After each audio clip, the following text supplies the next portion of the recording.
เกิดเหตุการณ์สะเทือนขวัญผัวดื่มเหล้าเมาโทรหาเมียติดต่อบ่ได้หลายครั้งเกิดความโมโหโทโซหลังจากนั้นเมียกลับมาเหือนลงมือฆาตกรรมอย่างโหดเหี้ยม Time to share D+ ผลิตภัณฑ์ปกป้องตับจากเครื่องดื่มแอลกอฮอล์สวัสดีท่านผู้ชมกลับมาพบกับรายการ Time to Share สำหรับพวกข่าวที่เราอยากจะนำเสนอในมื้อนี้ก็คือเกี่ยวข้องกับข่าวที่เป็นหน้าหนึ่งในปัจจุบันที่ว่ามีความโหดเหี้ยมและก็สะเทือนขวัญสังคมซึ่งหลายคนกำลังจับตาและก็ติดตามความคืบหน้าของคดีดังกล่าวก็คือผัวดื่มเหล้าเมาโทรหาเมียและก็ติดต่อบ่ได้หลายครั้งหลังจากที่ว่าเมียกลับมาเหือนผัวได้เข้าไปใช้มีดฟันเข้าบริเวณใบหน้าและก็ด้านหลังของเมียเหตุให้เสียชีวิตคาที่ทันทีเนื้อในของข่าวได้มาจากแฟนเพจความสงบหรือว่า Loud Security News เหตุการณ์ผัวไปดื่มเหล้ากับหมู่เพื่อนจนเมาแห้งโทรหาเมียหลายครั้งแต่ว่าบ่สามารถติดต่อได้จึงเกิดความโมโหโทโซให้เมียจึงได้ใช้มีดฟันใส่หลังของเมียหลายครั้งและใบหน้าเหตุให้ผู้ที่ว่าเป็นเมียเสียชีวิตคาที่ซึ่งเหตุการณ์นี้เกิดขึ้นที่บ้านเพียงได้เมืองซ้ำไต้แขวงหัวพันอิงตามข้อมูลจากเจ้าหน้าที่ปกส.เมืองซ้ำไต้แขวงหัวพันได้ให้รู้ว่าในเวลาประมาณ 19:30 นาทีของวันที่ 15 ธันวาคม ปี 2025 เจ้าหน้าที่ปกส.เมืองซ้ำไต้ได้รับแจ้งจากอำนาจการปกครองบ้านเพียงได้ว่าท้าวออดเมืองทองอายุ26 ปีประชาชนบ้านเพียงได้เมืองซ้ำไต้แขวงหัวพันได้ลงมือฆาตกรรมเมียเสียชีวิตอยู่บ้านเพียงได้พอเจ้าหน้าที่ได้รับแจ้งก็ได้ประสานหาภาคส่วนที่เกี่ยวข้องพร้อมทั้งได้ลงไปกวดการสถานที่เกิดเหตุเห็นว่าเหตุการณ์แม้นมีมูลความจริงซึ่งพบศพเป็นหญิงมีร่องรอยเรื่องของการถูกฟันด้วยมีดอยู่ทั้งคิ้ว2จุดแล้วก็มีบาดแผลถึงหัวอยู่บริเวณงอนแล้วก็บาดแผลกลางหลัง5จุดฉะนั้นเจ้าหน้าที่จึงได้กักตัวท้าวออดเมืองทองเพื่อมาสืบสวนสอบสวนดำเนินคดีตามระเบียบกฎหมายผ่านการสืบสวนสอบสวนเจ้าหน้าที่ปกส.เมืองซ้ำไต้ให้รู้ว่าท้าวออดได้รับสารภาพว่าในตอนเช้าของวันที่ 15 ธันวาคม ปี 2025 ในเวลา 4 โมงท้าวออดได้ตื่นมานึ่งข้าวแล้วแต่งกินให้นางคูณผู้เป็นเมียเพื่อให้เมียเอาไปกินอยู่บ่อนที่เฮ็ดเวียกอยู่เมืองซ้ำไต้เพราะว่านางคูณได้มาเวียกอยู่ที่ห้านของนางโน่อยู่บ้านพันสวรรค์ส่วนท้าวออดแม่นเอาลูกอยู่เฮือนพอฮอดเวลาประมาณ 10 โมงของตอนเช้าของวันเดียวกันหมู่คนบ้านเดียวกันได้มาชวนท้าวออดไปดื่มเหล้าอยู่ที่ห้วยสนองภายหลังได้ฮอดจึงเห็นหมู่หลายคนและก็ได้นั่งดื่มเหล้านำกัน2จอกได้ประมาณ20นาทีจึงได้เห็นหมู่อีกคนหนึ่งมาลินนำพวกเขาแล้วจึงได้ไปซื้อเหล้าเขามาดื่ม1แก้วพอดื่มฮอดครึ่งแก้วจึงเห็นหญิงสาว3คนมาลินนำเพิ่มแล้วพวกเกี่ยวได้เอาเหล้าให้มาดื่มอีก1ให้และพร้อมกันดื่มคนละ1จอกก็มีหมู่อีก1คนได้มาหาพวกเกี่ยวแล้วพร้อมกันดื่มเหล้าจนหมดพอฮอดเวลาประมาณ 16 โมงแลงของวันเดียวกันท้าวออดกับหมู่เพื่อนจึงพร้อมกันกลับมาเหือนเพื่อดื่มเหล้ากับหมู่อีกอยู่ที่บ้านเพียงได้ท้าวออดจึงได้ยืมโทรศัพท์ของหมู่เพื่อโทรหานางคูณผู้ที่ว่าเป็นเมียพร้อมทั้งบอกให้เมียซื้ออาหารมาเหือนนางคูณได้ตอบว่าหลังจากนั้นพวกเกี่ยวก็ได้ดื่มเหล้าต่อจนมืดท้าวออดเมืองทองจึงกลับมาเหือนพอมาฮอดเหือนผู้เกี่ยวได้เอาโทรศัพท์ของพ่อโทรหานางคูณอีกให้มาเหือนแต่ว่านางคูณได้ตอบว่าได้ประมาณ20นาทีผู้เกี่ยวโทรหานางคูณหลายครั้งแต่ว่าบ่สามารถติดต่อได้ท้าวออดจึงเกิดมีความโมโหโทโสอยากให้คิดจะฆาตกรรมเมียจากนั้นผู้เกี่ยวก็ได้เอามีดอยู่เหือนไปลับให้มีความคมกว่าเดิมอยู่ที่เหือนของพ่อของตนที่ว่าอยู่ติดกันเพื่อหวังจะฆาตกรรมเมียในมื้อนี้มาฮอดเวลาประมาณ 19 โมงจึงเห็นนางคูณขับขี่รถจักรมาเฮือนท้าวออดได้ถามเมียว่าเป็นหยังมาคำแท้นางคูณได้ย่างเข้าไปในเฮือนพร้อมทั้งตอบว่าอย่าเสือกพอท้าวออดได้ยินแนวนั้นจึงเกิดมีความโมโหโทโสใจให้จึงได้ย่างไปจับเอามีดที่ผู้เกี่ยวได้กะเกียมเอาไว้อยู่ภายในเฮือนมาฟันใส่หลังของนางคูณ1ครั้งนางคูณได้ห้องขึ้นพร้อมทั้งแลนนี้ออกจากเฮือนมาที่แคมป์ทางท้าวออดก็ได้แล่นไล่ฟันด้านหลังของนางคูณหลายครั้งจนเหตุให้ล้มลงอยู่แคมป์ทางหน้าเฮือนแม่ของท้าวออดได้เห็นเหตุการณ์จึงได้แล่นเข้ามาช่วยนางคูณแต่ท้าวออดบ่ยอมได้ฟันมือของแม่ของตนเองจนขาดผู้เกี่ยวเห็นว่านางคูณยังบ่ทันได้ขาดใจผู้เกี่ยวก็ได้ฟันซ้ำที่บริเวณใบหน้าของนางคูณเห็นให้เสียชีวิตคาที่หลังจากนั้นท้าวออดก็ได้ทิ่มมีดไว้อยู่บนระเบียงเฮือนส่วนท้าวออดได้ย่างไปนอนอยู่ต่อหน้าเฮือนของพ่อ ในเวลานั้นอำนาจการปกครองบ้านจึงได้ไปจับตัวผู้เกี่ยวส่งมอบให้เจ้าหน้าที่ปกสเมืองซ้ำใต้เพื่อสืบสวนสอบสวนดำเนินคดีตามระเบียบกฎหมายต่อไปเจ้าหน้าที่ให้ฮู้ตื่มอีกว่าระยะผ่านมาเฒ่าออดเวลาเมาเป็นคนที่นิสัยโมโหโทโสและก็โมโหให้มักอาละวาดคนในครอบครัวแต่ก็บ่ถึงขั้นที่จะลงมือหุนแหงคือกับเหตุการณ์ที่เกิดขึ้นในครั้งนี้อันนี้คือข่าวที่เป็นหน้าหนึ่งในปัจจุบันถือว่าสังคมให้ความสนใจและก็จับตาเรื่องของความหุนแหงที่ว่าเกิดขึ้นเป็นข่าวสะเทือนขวัญนอกจากคือลงมือฆ่าเมียโดยความป่าเถื่อนเป็นเหตุการณ์ที่อุกอาจและก็ป่าเถื่อนที่สุดที่ว่าเกิดขึ้นภายในครอบครัวอยู่ที่แขวงหัวพันนี่เป็นอีกหนึ่งตัวอย่างของผลร้ายที่มาจากน้ำเมาเวลาดื่มและก็ขาดสตินอกจากคือพวกเราข่าวต่างๆเหตุการณ์นี้กลายเป็นข่าวที่สะเทือนขวัญสังคมอย่างแห่งสำหรับคนที่ว่าได้เห็นภาพของผู้ที่ว่าเสียชีวิตเนาะเพราะว่าภาพมันค่อนข้างที่จะอุจจาตาน้อยหนึ่งก็เลยว่าบ่สามารถที่จะเผยแพร่และเฮาเองก็บ่สามารถที่จะเอามาให้ท่านผู้ชมได้เบิ่งหรือว่าท่านได้อยากจะเห็นรูปภาพดังกล่าวเนาะสามารถติดต่อหาข้าพเจ้าได้แต่ว่าจะบ่เอาลงในช่องของเฮาเนาะก็คือมันเป็นภาพที่ค่อนข้างที่จะอันตรายและก็เสี่ยงที่จะถูกบล็อกไลน์เนาะทางเฮาบ่สามารถเปิดเผยได้เนาะขอโทษขออภัยเพียงแต่จะเปิดเผยแต่หน้าผู้ชายให้เบิ่งเนาะเพราะว่ารูปศพของผู้หญิงหั่นค่อนข้างที่จะมันมีความหุนแหงหลายบ่สามารถที่จะเผยแพร่ลงในโซเชียลได้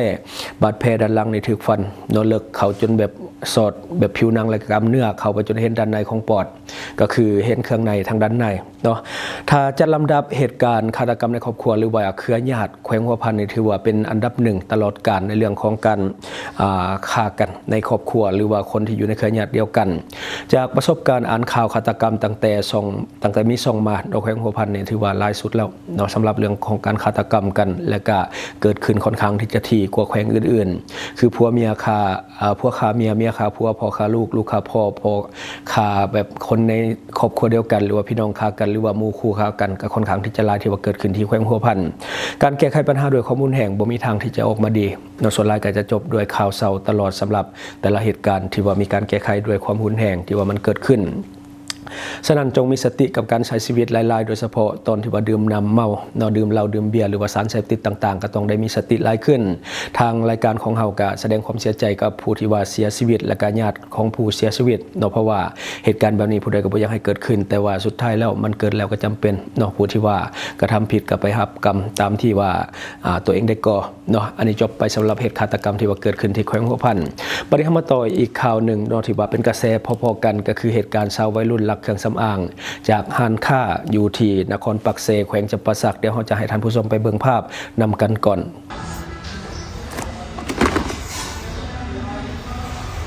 หนูอยากว่าหนูเองหนูจะเงินไหนหนูไม่เคยเอาจะเสียหรอกไม่ได้มาซื้อเลย แต่คุณมาลาขอมนี่คันไม่เคยเอาจะเถื่อ หนู คุณมาลาเครื่อง หนู เลย ไม่ได้เอา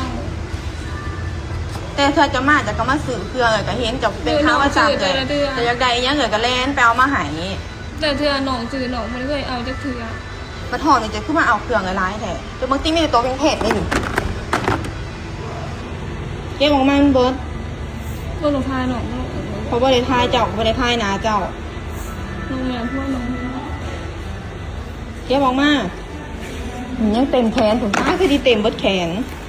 เพื่อทายลูกหนูสิ จะเอาออกมาก่อน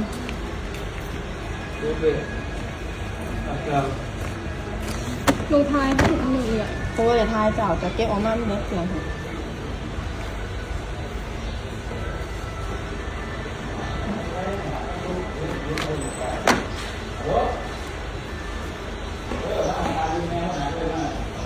บิร์ดหรอหมอนี่เด้คือมาออกมาให้มันเบิร์ดถือเต็มเลย แกเสือออก และที่ผ่านไปก็เป็นภาพที่กำลังเป็นกระแสตั้งแต่เมื่อวานนี้จนมาฮอดปัจจุบันถือว่าเป็นข่าวที่หลายคนเข้าไปแสดงความคิดความเห็นแล้วก็มีการแชร์กันออกอย่างแพร่หลายและก็ไวเรื่องราวนี้ถูกแชร์ในเวลา 13:47 นาทีของวันที่ 18 เดือน 12 ปี 2025จาก Facebook ที่สื่อปูเป้พอพูล่าเนาะนี่ก็คือสื่อ Facebook ผู้ที่ว่าเป็นเจ้าของห้างเครื่องสำอางแล้วก็เป็นคนที่ถ่ายคลิปดังกล่าวเป็นเหตุการณ์ที่กำลังเป็นกระแสมาแห่งในโซเชียลซึ่งว่าในปัจจุบันมีผู้กดถูกใจก็คือ 5,800 200 คนแล้วก็มีคอมเมนต์ 1,100 คอมเมนต์แล้วก็ยอดแชร์ก็คือ 2,400 แชร์อันนี้ถือว่าเป็นกระแสที่มาแห้งสำหรับในบ้านเฮาในปัจจุบันเหตุการณ์นี้เกิดขึ้นที่ห้างเครื่องสำอางแห่งหนึ่งที่ตลาดโอท็อปนครปักเซแขวงจำปาสักเป็นพฤติกรรมที่บ่ควรเอาเป็นแบบอย่างวัยรุ่นท่านใดที่ว่ากำลังเฮ็ดพฤติกรรมแบบนี้ควรหยุดควรเศร้าเนาะเพราะว่ามันบ่คุ้มค่ากับสิ่งที่มันจะตามมาถ้าเพิ่นจับได้มันก็จะกลายเป็นเรื่องที่อับอายเนาะอย่างเคสนี้ที่ว่าเพิ่นยังดีที่ว่าบ่ได้ถ่ายเห็นหน้าก็เลยว่ายังบ่ได้มีผลกระทบปานใดเคสนี้เจ้าของห้างเอาผิดหรือว่าบ่เอาผิดก็ได้เนาะก็คือมันสิว่าจะได้มันขึ้นกับการตกลงกันบางทีในเหตุเถื่อนทับอิดเพิ่นอาจจะใจดีเพิ่นก็อาจจะบ่เอาผิดทำว่าเอาผิดได้บ่ก็เอาผิดแต่ว่าเพิ่นบ่ได้อัปเดตในเรื่องของการเอาผิดหรือบ่ดังนั้นก็เลยว่าบ่ฮู้ว่าถ่ายคลิปแล้วจบหรือบ่โดยส่วนตัวเขาไปเบิ่งแล้วก็เข้าใจหัวอกอยู่ดอกวัยรุ่นเนาะก็คือวัยรุ่นซุมื้อนี้ก็จะฮู้นํกันแหละเรื่องจ่ายเงินจ่ายคำก็ค่อนข้างที่จะหนักอยู่เนาะแล้วก็ยังบ่มีรายได้เป็นหลักเป็นแหล่งแต่ว่าความต้องการใช้เงินนี่ก็ค่อนข้างสูงโดยเฉพาะผู้หญิงก็คือจะมีเครื่องสำอางอย่างต่างๆเครื่องใช้ส่วนตัวเขาเจ้าแต่ว่าเหตุการณ์พฤติกรรมแบบนี้ก็บ่เหมาะสมอย่างยิ่งเนาะเวลาที่เขาเจ้าจับได้นี่ก็จังซี่ละมันก็เป็นเรื่องที่อับอายเข้าใจหัวอกผู้สาววัยรุ่นอยู่แต่ว่ามันก็บ่ควรเฮ็ดในพฤติกรรมแบบนี้ทางที่ดีก็ขอพ่อขอแม่ไปซื้อก็ได้ใส่เท่าที่เฮามีเนาะกำลังทรัพย์เฮามีเท่าใดก็ใส่เท่านั้นบ่จำเป็นต้องไปเอาเครื่องสำอางที่มันแพงและก็เข้าใจหัวอกแม่ค้านำเพราะว่าของซื้อของขายมันมีต้นทุนเวลาเอาสินค้ามาก็มีต้นทุนถ้าว่าถึกหลักไปเนาะกำไรก็บ่ได้ต้นทุนก็หายไปพร้อมเนาะอันนี้ก็เข้าใจหัวอกของแม่ค้าขอให้วัยรุ่นหลายคนเบิ่งเป็นแบบอย่างเนาะอย่าสุไปเฮ็ดตามเพราะว่าเพิ่นจับได้แล้วก็ขายหน้าขายตาเนาะขายหน้าขายตาไปฮอดครอบครัวถ้าเจ้าของห้างประจานเฮ็ดหน้าเฮ็ดตานี่บอกเลยว่าอยู่ในสังคมยากอย่างแน่นอนเพราะฉะนั้นอย่าไปเฮ็ดแบบนี้กับห้างใดก็ตามเนาะอย่าไปคิดว่าคนอื่นสิบ่ฮู้เพราะว่าส่วนหลายห้างเครื่องสำอางหรือว่าห้างค้าทั่วไปเดี๋ยวนี้ก็จะมีกล้องวงจรปิดฉะนั้นอย่าไปมั่นใจตัวเองเกินไปอันนี้ก็คือสิ่งที่เฮาเก็บมาเล่าสู่ฟังหวังว่าท่านจะได้รับสาระดีๆสำหรับท่านที่ว่าเบิ่งรายการเฮาอยู่คิดเห็นจะได้กับสิ่งที่ว่านำเสนอไปก็อย่าลืมฝากไว้ภายใต้คอมเมนต์ของเฮาและข้าพเจ้าจะเข้าไปอ่านโดยตนเองขอขอบใจ